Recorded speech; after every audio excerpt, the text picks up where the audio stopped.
Welcome to the Painter Marketing Mastermind Podcast, a show created to help painting company owners build a thriving painting business that does well over $1 million in annual revenue. I'm your host, Brandon Pierpont, founder of Painter Marketing Pros and creator of the popular PCA educational series Learn, Do, Grow, Marketing for Painters. In each episode, I'll be sharing proven tips, strategies, and processes from leading experts in the industry on how they found success in their painting business. We will be interviewing owners of the most successful painting companies in North America and learning from their experiences. In this episode of the Painter Marketing Mastermind Podcast, Lisa Hudson, president of the Fresh Coat Painters franchise, discusses the growth of Fresh Coat. She will lay out the differentiation of Fresh Coat and what makes the franchise so successful. Listen on for advice that you can action in your own painting company. If you want to ask Lisa questions related to anything in this podcast, you can do so in our exclusive Painter Marketing Mastermind Podcast forum on Facebook. Just search for Painter Marketing Mastermind Podcast forum on Facebook and request to join the group. Or type in the URL facebook.com/groups/Painter Marketing Mastermind. Again, that URL is facebook.com/groups/Painter Marketing Mastermind. There you can ask Lisa questions directly by tagging her with your question so you can see how anything discussed here applies to your particular painting company. Thank you for joining us, Lisa. Thank you, Brandon, for having me. I am very excited to have you. Yes, you and I have been working closely over the past year. I think I've been pushing you to do this podcast for some time to share your wisdom with the world. I'm glad I finally achieved it. Absolutely. It's been great working with you and your organization. It has really meant a great deal to many of our franchise owners in the work that you're helping them every day in driving their business. I appreciate that. I'll give the listeners a little background. So Painter Marketing Pros, we are corporate partners of sorts with Fresh Coat. So we work with a lot of the franchisees for discounted programs. So we have an in-depth exposure to Fresh Coat, which is why I wanted to pull Lisa onto this podcast. Because the way that they run their business, the support that they offer to their painters, and generally how they view the industry as a whole is something that a lot of listeners can benefit from. Mm-hmm. So Lisa, let's kick off. You guys have something with something called the 333. What is that? We do. So it's really our guarantee and promise to help our owners be able to identify excellent customer service for their clients, as well as understanding how their business is working and growing so that they can scale. So we really work on the fact that we want to have the phone answered within 3 rings. And that's really important because we've all done it where you're on Google and you're looking for something in the service industry and you make that first phone call and then you don't get an answer, or you just get an answering machine. And so then you go to the second one. And so having the ability, whether we recommend different answering services so that that client can immediately know that we're urgent and there to help them. And then we go into the being able to quote within 3 days. People don't want to wait a long time. We want to have the staff and the ability to get to you pretty quickly to determine how we can best help you, which leads to the third 3, which is that we want to be in your home working on the project, or at least having the project scheduled within 3 weeks, so that we know that, like most Americans, we sometimes put off things, especially big events. And so we don't want to wait months. We're kind of calling it the last minute and hoping you can get us in as soon as possible. So that really helps us be able to identify great levels of service, but it also helps the owner really determine, when do I need to scale, right? So if I can't get to that quote within 3 days, that's an opportunity for me to add staff to my team. If I can't get to the project by 3 weeks, then that really helps me to understand that I also need to add painters, project managers, those types of folks as I'm building my business. And it's really important that, sometimes people are very excited that they're booked out for 2 or 3 months, but during that time frame, you're losing a lot of business. And not only are you losing a lot of business, you're losing that business to your competitor. And that's a problem, number one, but it's also a long-term problem because you utilize all of your customers to be able to reactivate and as referrals. So you certainly don't want to lose that base to a competitor at that point.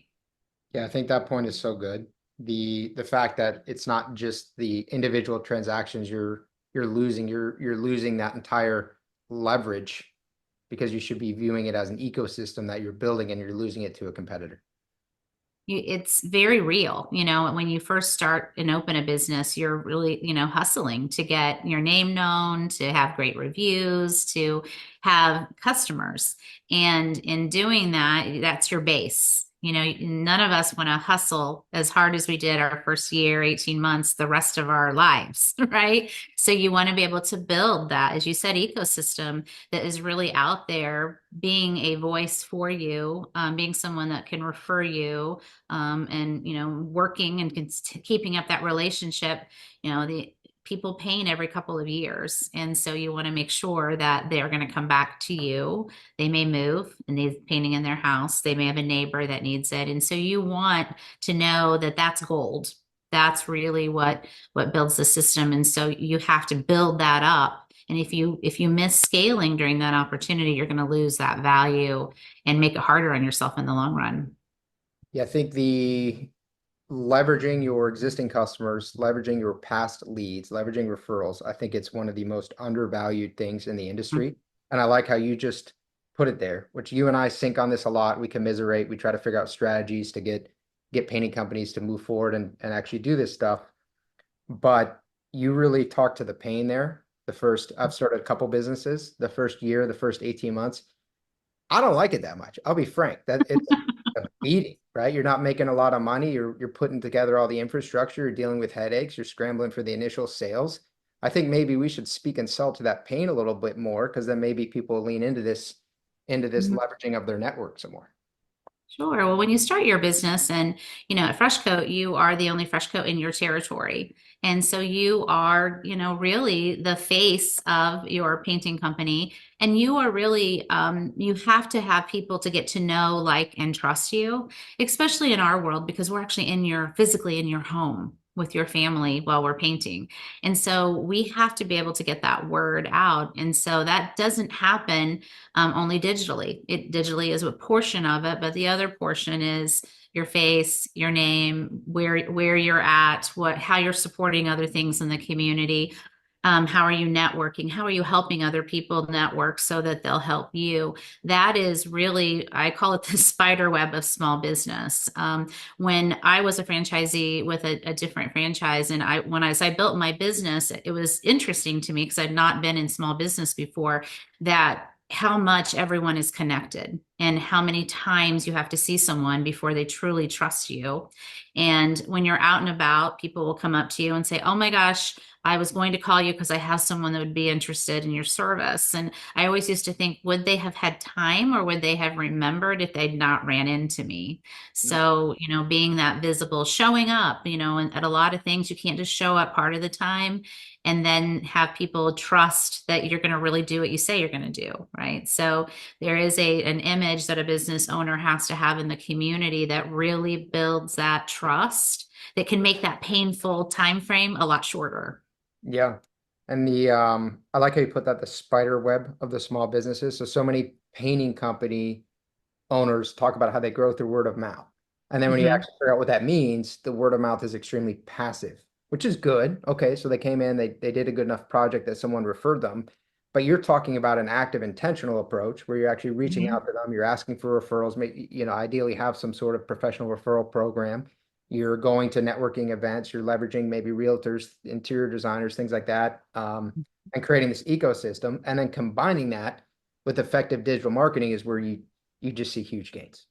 Right, because that digital marketing becomes your networking as well, right? I'm still top of mind. I'm providing information that helps, the community, and all of it works. I laugh about yard signs because they are inexpensive to purchase, and you see them all over the place. And the reason you see them all over the place is because they work, right? And in my neighborhood, unfortunately, we don't have a Fresh Coat in Indianapolis, Indiana. So if any of my friends are listening, that's a great place to open a business. But in my neighborhood, I was out walking my dogs and saw a painting sign, and I thought, oh my gosh. And it was a local company. And I thought, that's great. That's, I get excited about painting now that I'm the president of Freshco. And then 2 days later, I saw it 3 houses down. And since then, I have seen it at 7 different homes. And, Wow. people go to you and say, hey, I saw you're getting your house painted. Like, who did it? Because, in today's world, it's hard to know who you can trust and who provides really good painting. And so you want to make sure that if you can trust anyone, it's got to be your neighbor, right? And so those types of activities, as well as digital, seeing it on Facebook and seeing one of your neighbors like it, or someone that that immediately can add a level of trust that you just can't buy. Yeah, so I'm going to go down a little bit of a tangent here, but bear with me. So, Okay. so our house flooded, as you know, and All right. it's a repeated thing. So the house flooded, and my wife doesn't like it. I don't know why, but she gets kind of irritated when we have to move the stuff out, move the kids out, and all this stuff. She's always like, "Hey, I don't live here anymore. Like, I don't understand what the problem is." But this time, I was like, maybe I should try to fix it. So Mhm. I went and I started door knocking in neighborhoods that we thought would potentially be a good fit. And some of these neighborhoods had also had houses that flooded, but flooded minimally, whereas we flooded like 4 feet. So definitely much more elevated, better situation. But as I knocked on these doors, the thing that was jarring to me and quite frankly a little bit terrifying was how nosy people are and how much they know about their neighbors. And they're like, well, Mhm. Mr. Smith, and well, this person and that person, you should check with this. I was like, oh my God, please leave me alone. Please stop knowing everything about everyone. But I'm like, wow, there's also super magic here because Mhm. they see a paint project. I guarantee you, many of them are going to be feeling some sort of jealousy or FOMO or like, okay, wow, that looks great. Who'd you get it done? And I think painters, they just come in, they do the project, they leave, they're not canvassing the neighborhood. They're not putting up yard signs. They're not trying to leverage that opportunity Mhm. anywhere near the amount that they should be. It's 100% true. And, I think we as humans put off things, right? So unless something is going to force us, whether we're moving, whether it's an event, whether we've finally just decided to do it, we think about it. We're triggered by it. Oh yeah, I did want to do that. Oh yeah, I should do that. Oh yeah, I bet their house looks better than mine now. That type of thing. So you have that natural human emotion that that envy, what are they doing? And also part of that fear and putting it off is I don't really know anyone. What if they're not good? So this way you have somebody that's tested the waters for you. And so that just becomes much easier than to move forward. Yeah, something else related to that I want to circle back to what you said, which I think would be very easy to miss, is you said that Americans are probably people in general, but we know here that we tend to put things off, tend to Mhm. procrastinate, and it's like, oh man, I really need to get this done. And painting is oftentimes one of those things. But we work with a lot of painting company owners, and that's not something that I hear from them. And I think Mm. there's this big mistake that's being made where the painting company owner or salesman in general is not thinking about things from the perspective of who they are selling to, from Sure. their target avatar. And when you say, hey, they tend to put it off, so they're not going to want to wait a long time because it's usually, oh wow, like I probably should have done this already. That's something that very much needs to be factored into your sales and marketing. Mhm. It does. And I think too that, we believe that they're going to buy in our time frame. I think you mentioned earlier transactional, that we think everything transactional. So you called Available me, when we're available. They call, right? they'll wait. They're going to pay us the Right. money, tell them to, and that's Right. that. And I, everybody has a limited amount of money, right? And so they've got different pockets that they can use it from. So I can choose to paint my house, or I can go to Disney World, or I can, do something different with my money, do a deck, do whatever. And so if you don't really understand why the customer is wanting to purchase and be able to provide in the home that experience that they feel so comfortable that they want to move forward, they may take a little bit of time. And so if we do not have that follow up with them, something else could jump in front of you. And so some people, even though we put it off, we might take a long time to decide, or we may be busy. And so we just don't answer you. But that doesn't mean that because you're sending me emails and because you're calling me, everyone's going to choose at a different point in that transaction. And that can be up to 9 or 10 different times that you've reached out to them. And in America, 3 strikes, you're out. But that's really dangerous in marketing your business because the average is closer to 6 to 9. So you will have missed so much business. And it's great to go out there and look for new leads, but you also have these that are precious to you. And you have to say to yourself, have I given everything I have to these as I'm bringing in new leads, but not walking away from this gold mine I might have sitting right there? Yeah. So I think there's another point that you said that meshes well with this. So this idea that a lot of homeowners are maybe apprehensive or don't know who they can trust. Mhm. A lot of homeowners have negative perceptions of contractors in general. And so if they need to get an electrician or a painter, the concern is they're going to be ripped off or they're going to do a shoddy job and not return or whatever, or maybe they're going to be unsafe in the home. So I think you Mhm. combine that with the fact that people naturally just delay in getting things done and they're going to Mhm. delay even more. I know for myself, when I have major things and I'm a little unclear on how to do it, or I think, oh my gosh, this is going to be kind of a lift. I'm going to have to do research. I will push it off. But then I see if someone's done that homework for me, if my neighbor is Mhm. getting the painting done, I'm going to go ask them, hey, how was it? It looks great. Oh, Right. yeah, they were great. They were friendly. They were safe. Wow, thank God. So you just saved me a bunch of time. Now I don't have to go through all that effort. I'm just probably going to use them. That is the way that it works. And I think everybody, if they look in the mirror personally, we've all done that, right? So it makes sense to us as to why it happens that way. Yeah. So and then really, I'm beating the heck out of this point, but the idea that you are somehow permanent in the homeowner's mind after you're done. I think Mhm. we think that, well, we had this great rapport. They left us a review. They were really excited about it. They have no idea who you are, like a month Right. later. And Right. think, 6 months, a year, 2 years from now, they'll definitely come back. They have absolutely no idea who you are. You must stay in front of them. Right.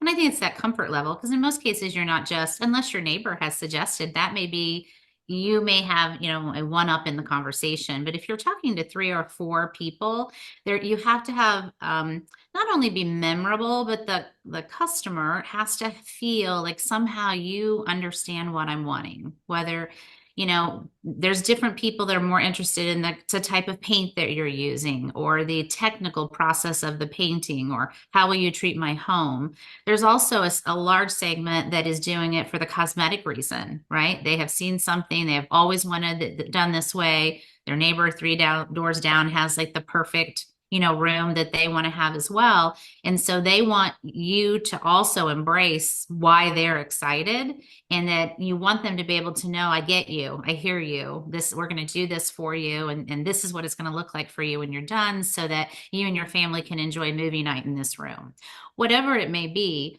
But if you don't have that connection in the home, that's also equally hard. And the digital marketing really helps bring that emotion alive every time they hear from you. Even if they don't call you back right at that moment, they might be busy. When you texted them, they might be busy, but eventually they will remember it and say, okay, yes, I do want to get that done.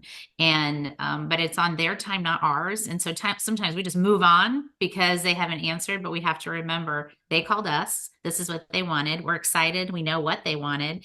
And so we have to just keep trying until they tell us no. And then that's okay because we've already connected with them and they know that, we're good quality people and that you can trust us.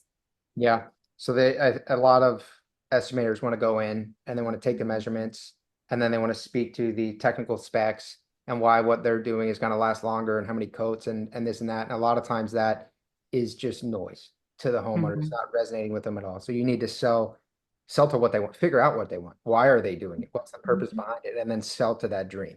And that comes down to a sales process, which I know Fresh Coat trains your franchisees on. You guys Mhm. actually have training through it, you have coaching through it, you have a lot of individual coaching on it. And that's a big piece that I think the painting industry overall is missing, but Mhm. Fresh Coat Painters does offer. and it's You huge. do. So, so much of what you're purchasing when you purchase a franchise are the proven processes and SOPs that you would have to develop on your own, which again can make that ramp up time painful when you open a business if you don't have those. So we have those guidelines, and sometimes people are more comfortable doing some of it than others. So that's why we provide the ongoing coaching support to help you overcome that fear. Because sales, not everyone wants to be a salesperson. Actually, most Americans do not want to be a salesperson. But Well, sales is dirty really word. just yeah, you're just servicing the client in front of you. You're giving them what they want. So if you're a person that likes to, help people, if you like to make people happy, those are really what you're doing in the home, is you're providing for them all of those things that they're asking for. And so we help you with those processes of what that looks like, so what questions to ask, how to respond, how often to follow up. So all of those things come into play. So you have the playbook, but then you also have your coach who's coaching you from the sidelines, giving you that encouragement, helping you overcome where you need to, and keep you consistent, because consistency is really the key to any great business. And so that's what we provide. Yeah, I love it. You guys give a proven playbook. I mean, you're close to how many franchisees now in the We're going system? to hit 200 in the new year. That's amazing. Congratulations. Thank That's you. Big celebration. Yeah, that's huge. So you're about to hit 200 franchisees, meaning you guys are doing this for almost 200 different companies. That's a Mhm. lot of data to collect in terms of sales, Yeah. marketing, ops. This is a refined system. And then you have a coach. So you have this proven playbook. You have a coach that's working directly with each franchise owner to not only hold them accountable, but also take their specific circumstance into account, because every different location is going to be different. Absolutely, we do. Right now, it's the end of the year, and we're going to start business planning with our owners. And if you don't have a plan, you're not going to get there, right? So we want to be able to look at what worked last year, where we know we probably need to dig a little bit deeper. What do our leads need to look like on a monthly basis to help us break even? And how do we build that plan? And that plan is business, marketing, it's all components together.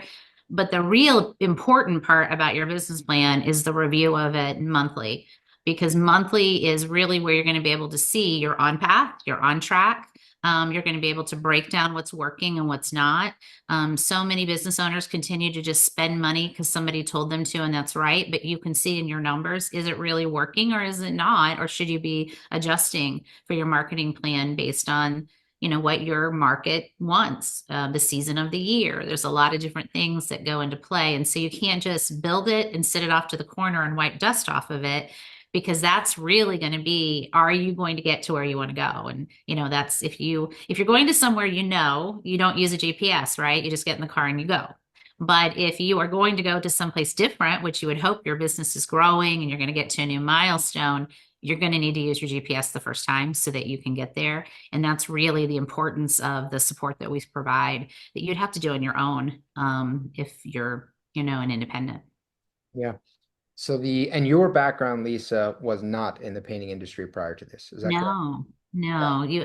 no, I've learned a lot in the year that I've been here, but you most certainly would never want me to paint your home. But I can refer you to lots of really great people that can. My background was in retail. I ran large stores for a major department store, and in that I would have multiple managers. I would help them grow their business, and from there I jumped off and owned my own franchise called The Growth Coach, which is one of our sister brands. And so my role was really to go into businesses, medium and small businesses, and help them identify. And it always came down to just a couple of things. I always start with the profitability of your business. So it would start there, but the reasons behind it was either there were leadership opportunities in coaching their team members, or there was not a process in place for scaling, or just in any general thing. It was all in the owner's head. And so he had hired people that wanted to help them, but they didn't know what to do. So those processes are really important. So it kind of all fed back to what a franchise does. And so that kind of led me back to the Fresh Coat, to help in that realm with our owners as well, and our coaches. The great thing about our team is that we have 600 years of franchising experience.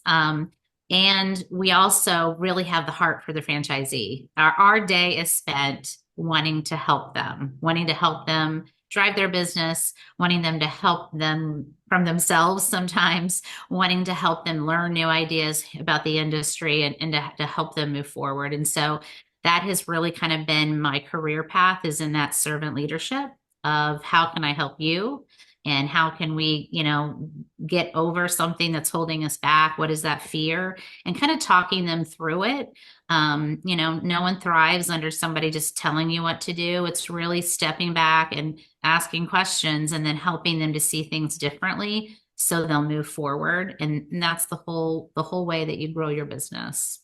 Yeah, so I can personally testify to your guys, involvement and how much you assist the franchisees. I think we're working with north of 50 of your Mhm. franchisees right now.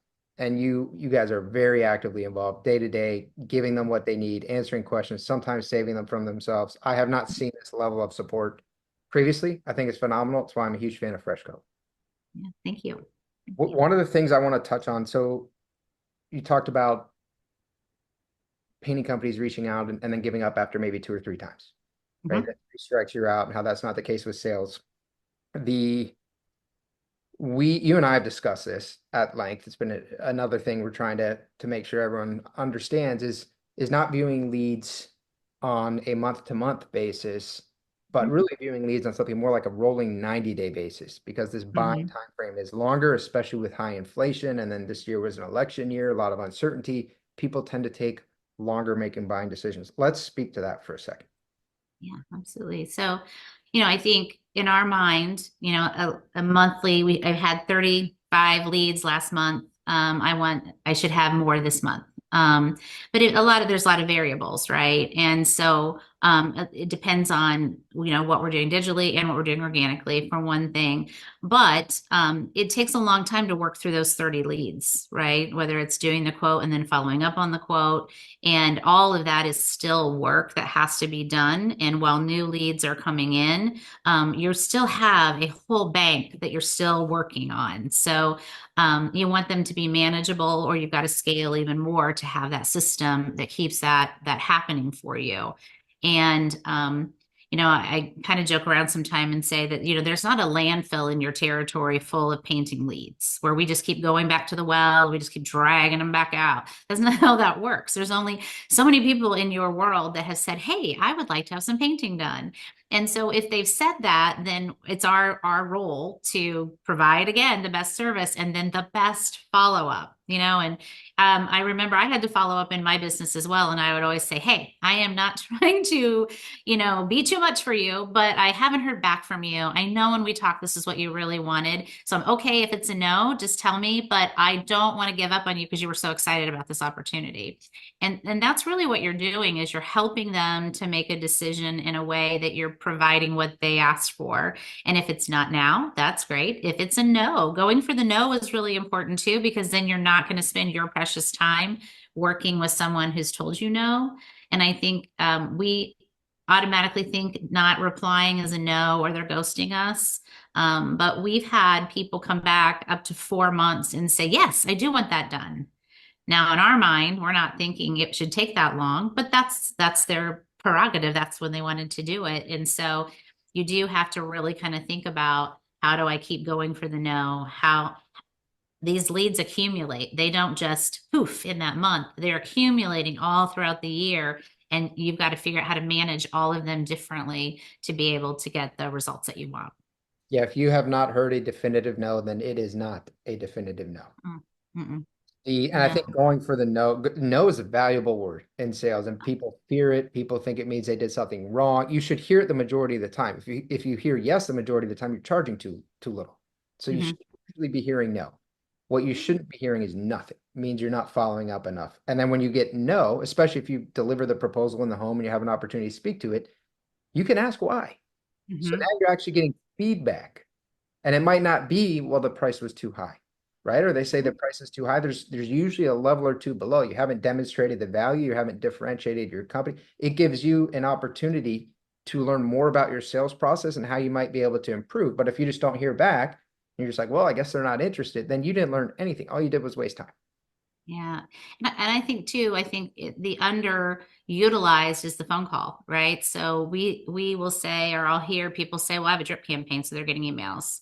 And that's great, but I don't read my personal emails. Better than I most. read emails every hour, every day. But my personal emails, I don't always, I might skim through them. And if nothing catches my attention, then I may look at it more the next day. So we're assuming that they're like, oh, thank goodness they wrote me an email and I'm going to ignore it. That phone call also gives you the opportunity to really hear what they have to say. And again, it's all part of your learning. You walk away and go, okay, that was the reason they didn't buy it. I need to work with my team on that to make sure we're talking more about the value of what we do. Maybe we needed to connect at a different level. How long were we in the home and what kind of conversations did we have? Do we know exactly why they wanted the painting done? That communication. And what it also does is, people are more loyal to people who listen. So if I have had the opportunity to tell you no, and you're professional and you say, thank you so much, and I appreciate that feedback, they are more likely to refer you, even though they didn't work with you. And so you don't want to miss that opportunity either as you're building, your base. What a good point. Yeah, graciously accepting the no and being super professional because again, the Mhm. fear of the homeowner, my fear when I have homeowners come in or contractors come in is if I tell them no, they won't be nice, they'll be rude, they'll be upset, it will be awkward, right? I think that's a lot of people's fear. So when you can demonstrate that you are not that way, you've already super differentiated your business. Absolutely. And sometimes just not now, right? So you don't want to not have that opportunity to continue to connect with them so that when it is now, you're the one that they think of. And again, that's how you build a base of business where you're not worried every second about the leads that you're getting in, is because you've built this ecosystem, as you called it, that kind of all works together to help you to continue to grow. And you have, digital leads who don't know you, you have organic leads that do know you, you have many ways that you're getting those leads that are going to help you to continue to grow your business. So Painter Marketing Pros is rolling out quarterly database reactivation for our partners. So we reach out via email and SMS. That being said, the majority of our business is new leads.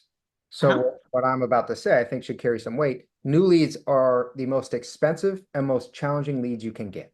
You Mhm. should you get them in and you get them in ultimately to build that network and that ecosystem. But once they're in, they should be yours. They should be yours. The street should be yours. Their friends and neighbors and family should all be yours. That's really where the value is building that internal network. I would agree 100%. And, as a business owner, I kind of talked about what more monthly you need to go back and look at your statistics and your business plan. That's something you really need to look at. If we've gone into a neighborhood and we painted only one home and we did all the activities of a great project for this owner, we have gotten a review. Did we put out the signs? Did we knock on doors? And if we never ever get one from that neighborhood again, you have to think to yourself, okay, we missed something. What could that be? And you learn from it, right? And then the next time you're going to do things a little bit different, because you should be able to get more than one out of one neighborhood to really expand your business. It'd be interesting to create a heat map of sorts, right? Or like Mhm. actually points on a map about the different Yeah, homes that you've served. that's a great point, because that's a great visual for you to see, is every step that we're doing from the time the lead comes in until, afterwards, how is that helping us expand and grow? And did we miss a piece that we can lead and educate and teach our team how to handle it differently as we go forward? And are they part of that process too, right? They should know when they go to that project that we don't want this to be a one home deal. We want to kill it. And we want to be able to also see what else are we going to be able to harvest from that neighborhood. Yeah, 100%. And that homeowner, per statistics, is going to have another painting project 2.5 years later. Mhm. And you should be doing that project. So Yeah, and so you build your business, as you talked about that first year. You're going to say, okay, I just worked with Susan, and so I'm going to put her 2 years out, maybe 18 months to start marketing to her again, so that I'm building those years ahead, so that again, more of my business is more automated than it was at the beginning. yeah, it's tough when you're new in business because you're the new kid on the block. Mhm. Work Fresh Coat can change that because that brand awareness is already out there. But if you're in a new location, it's still more challenging in the beginning. You don't want to purposely stay the new kid on the block. You want to change that. Yeah, absolutely. Because you're learning and you're growing. Yeah, that's the thing about being a business owner is that you are definitely going to come in with some great knowledge and great skills from whatever your background is, but you're also going to learn. And sometimes that's by skinning your knee and then getting back up and saying, okay, I got this. I've learned that, not going to do that again, or I'm going to do this next time. And that's really how you learn. And that's what makes it, I think, fun and challenging, right? Because you are making the difference. You are deciding those decisions. And that's the great part about being any type of business owner. So I want to kind of go deep on something interesting that I learned recently. It was new to me. It makes a lot of sense. And I think I have messed up here. So I went to an acquisition.com workshop with Alex Ramosi about a month or two ago. Got to meet him. Very cool. I'm a huge fan of him. He's got a podcast called The Game, very successful entrepreneur. Mhm. And one of the things that he talked about is actually his team talked about is that there are high information buyers and there are low information buyers. And so high information buyers, they want to learn a lot. They want to take their time. They want to receive the information. They want to digest it. They want to talk about it. They want to think about it some more. And then ultimately they're going to move forward, but they're going to take their time. Mhm. The pro of being a high information buyer is you usually don't make impulsive decisions that you regret. The con of being a high information buyer, sometimes you miss opportunity. So just kind of an aside. Low information buyer, they tend to be more spontaneous. That's me. I am Mhm. a low information buyer. If I joke to my wife, like if we went to a timeshare thing, it's not even really a joke. I would buy the timeshare. I would go in and I would say, there's no way. I know what they're doing. And I will walk out and I will try to convince her that we should do it, baby. Like this is a great idea because I am a low information buyer and I just, in terms of me, my buying pattern is not good. Mhm. That being said, I think it's so interesting when you look at it from a sales perspective because we get instantly rewarded by the low information buyer. So Uh-huh. the homeowner, you go in and the person who doesn't need a bunch, they don't need a bunch of follow-up. They're just like, you know what, I like you. Yeah, let's move forward. Maybe I'll get one more quote, but it's not going to take me long. Okay, let's move forward. So then we think, wow, that's how we have to sell because they move forward. So we're only going to sell that way because that's where we get all the positive feedback. But statistics tell us that 60% of people are high information. So that Right. means you're taking everything from those a little bit kind of like Pavlov's dog, right? The ringing bell and you're going to get the food. You're taking that immediate feedback and you're basically saying, well, this is how the world is. And you're neglecting the 60% of people who are taking their time. You're just not going to worry about it because Mhm. you quote unquote lost that lead. Right. Isn't Right. that interesting? It is super interesting. And of course we love that, right? Those are our favorite ones. They And then we tend to be get the best buyers frustrated long term. when everyone's not like that. We'd all love to sell it to you, Brandon. And I'm a but good person to sell to. I will buy from you. and so if you get hooked into that, you're going to have an okay business, right? You've got 40% of people are going to say yes to you and you're going to have a business, but it's not going to be the business that you want if you don't take into account the other 60 and learn how to sell to them as well. And those folks, as you said, are have more questions, right? So we're not always following up just to close the deal. We're like, what questions do you have? I know it's been a couple days since I've been there. I know that you and your wife have been discussing it. So, what questions came up that I can answer for you? Or was there anything that I said that I can reiterate? And I think in our mind, we're like, well, they have the proposal, they'll read it. About that many They people want. actually read the document too, right? So, and if you've got several people coming in to give you quotes with four different proposals, you're going to forget which one is what. So again, it's that servicing. When I say it's not selling, it's servicing. Hey, Brandon, I was in your home. I want to be able to answer some questions for you. Or is there anything that came up since I left you that I can answer for you? That's a different text or phone call voicemail than is, hey, I was wanting to know if we could get started painting, right? Yeah. Maybe I'm not going to answer that, but I might call you back and say, I did have two questions. So you said, blah, blah, blah, blah. I just want to check to make sure that's right. That's all great dialogue and it helps with that decision making process. But sometimes people feel like they're being too pushy. I don't want to bother people, and you will occasionally get someone that's like, leave me alone. And that's that's okay. That is a very clear no, and we understand it and we're going to be respectful. But the majority of people are not going to behave like that. They appreciate people in today's world who actually are kind and follow up because it's a kind of a lost art And so there is the ability to really impress them, or for them to even say, I didn't go with them, but man, they were so kind and they kept following up. So they're probably worth a phone call to you. That's gold too. So you can't look at everything as just the transaction. It is the different types of buyers and the way that we interact with them. Yeah. And I think if you never receive that negative feedback, so if no one ever tells you to stop bothering you, then it means that you are not following up nearly enough, because there They're are throwing people, dollars into the street. absolutely, there are people who get triggered by anything. So if you're doing any sort of volume of estimates, then you are absolutely providing an estimate to somebody who will get triggered quite quickly. And if zero people are getting triggered by your follow-up, then you essentially don't have follow-up. Yeah, and if you're not comfortable with it as a business owner, then that's how you scale and you hire someone who's great at it, right? We all have our own superpowers. We all have the things that we love to do and we're super passionate about. So if that's not your thing, you need to find someone that can do that for you if you want to have a healthy business. Yeah. The 3-3-3. So going back to kind of where we kicked off, how did you guys come up with that? The three rings, the three, Mhm. you're gonna answer the phone within 3 rings, you're gonna provide the quote within 3 days, you're gonna start the project within 3 weeks. Yeah, I wish I could answer that for you. Someone very smart, way ahead of my time with Freshco, brought that to our attention that that would be a great business model. And I know you've spoken to Sarah Ross. She did a great podcast with you, and it had to be back then. She has been with us, over 10 years, and that is really how she has grown her business to be our number one volume owner. Is following that religiously. She is very structured in her thought process, and so she really, even when it felt like it was a risk to her, she still did it. And it has really paid off well for her and her community and all the people she employs, which is one of my favorite things about some of our top owners is it's never just about them. They're in it to help their community and to help all the people they employ. And I love that part of their hearts and they've been rewarded for that by their business continuing to grow. Yeah, Sarah's phenomenal, phenomenal owner and a phenomenal leader. Mm-hmm.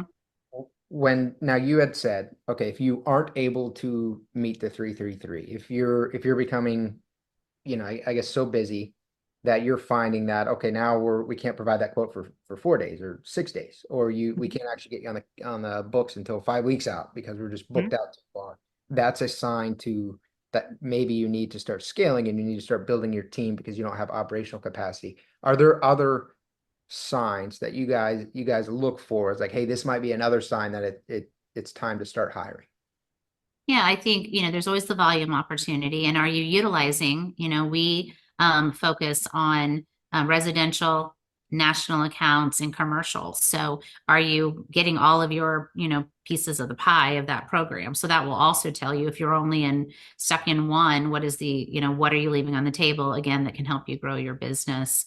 I think the other is the lifestyle of the owner. If the owner is now not the business owner, but a doer, then that's when you know that you have to, and yeah, that's scary, right? But what happens is if you don't do it, you're like, I just can't do it. What if I don't have enough leads?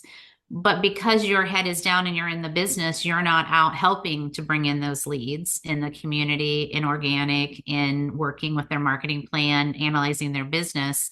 You're kind of holding yourself back. And so you personally know when this is starting to feel like a job that I'm going to go do every single day and my head is in it, that at that point, then I've really got to find. And that's where you kind of decide what is that next piece that you need.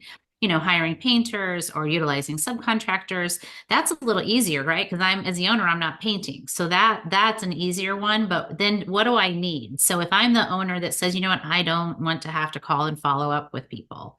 It's not my thing. I'll greet them, but I don't want to have to do that. Then I need to scale and find someone that does that, whether that's an estimator or a project manager or a networking specialist, or maybe I don't like to go into networking. I need to find someone that's going to be the face of Fresh Coat out in the market. That's where you're going to really decide, okay, this is what I need. It's holding me back. I can see it's holding my numbers back, and I'm going to have to take a leap of faith. But I'm going to have to do what I say I'm going to do when I take that leap of faith, right? You have to have a plan and a strategy of what are they going to do and what am I going to do to help bring in the income to pay for that additional piece.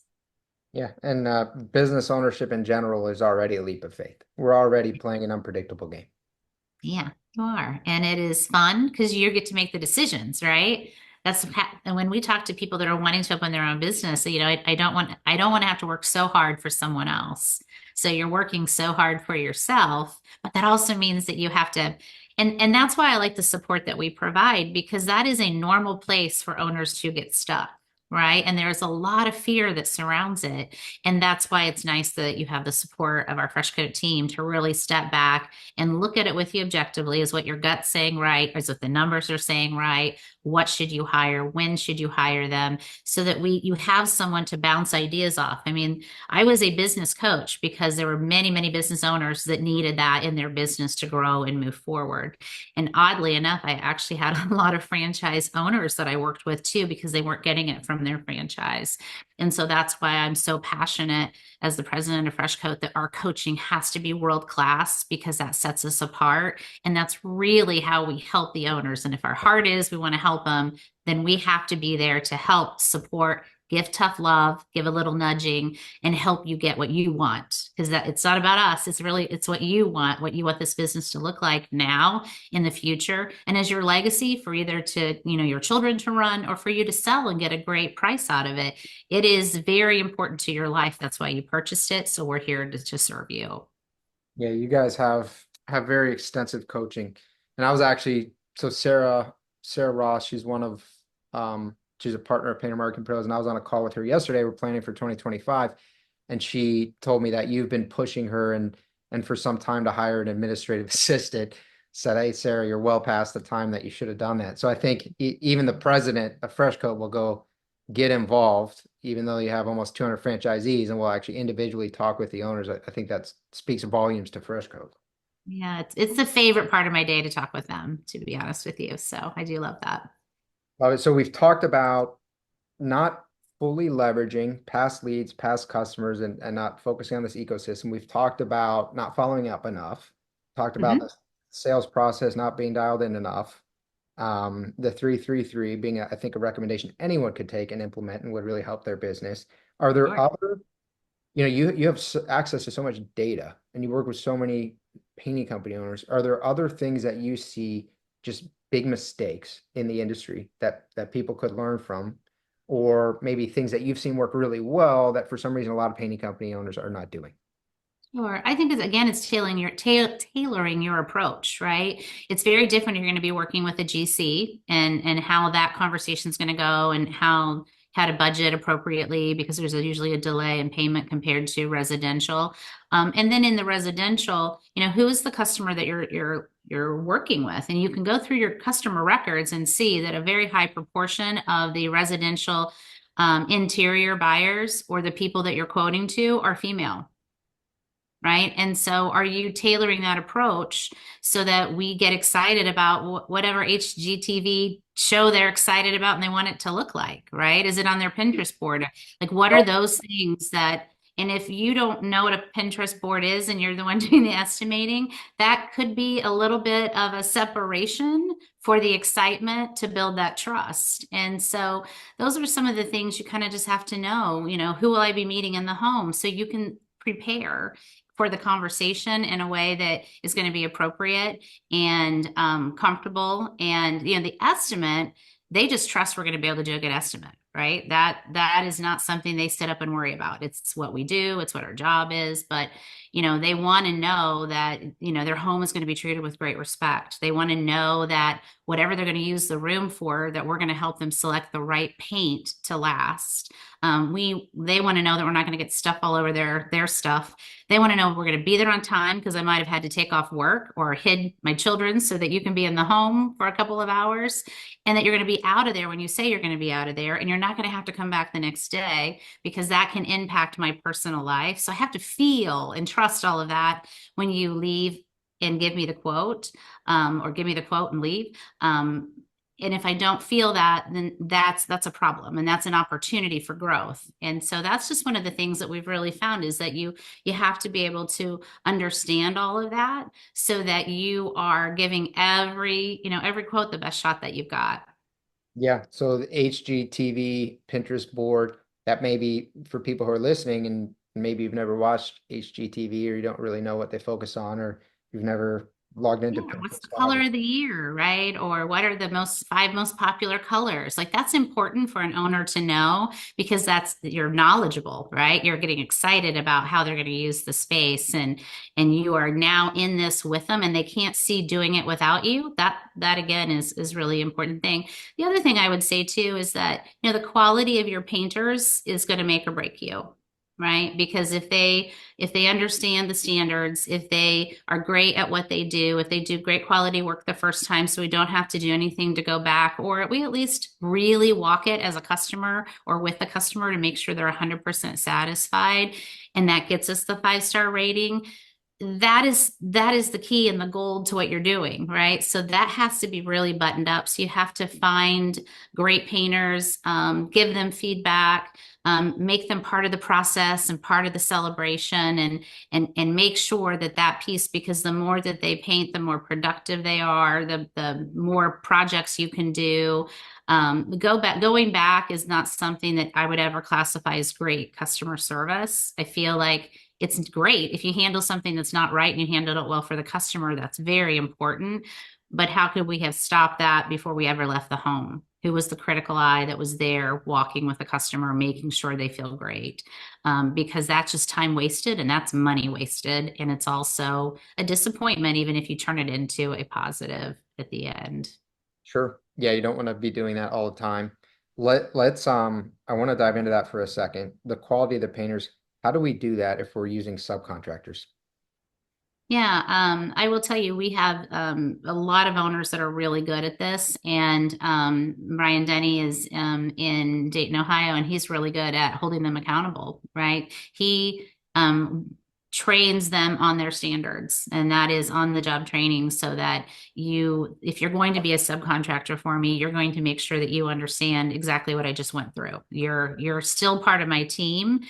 You're part of my team for that day. Oftentimes, we'll ask them to put a fresh coat magnet on their vehicle that's sitting in the driveway so that, you know, it's seamless. You are part of our team, and so your expectations are the same. And I think that goes again back to your project manager, or if it's the owner, really the first few projects that they do, that you're there at the beginning, in the middle, and at the end to just make sure that they are providing the level of service that we want to have. So then you feel more comfortable as you're using them going forward. You know, usually our guys really focus on hiring their own painters and then also using subcontractors for when business flexes, so you can get to that 333.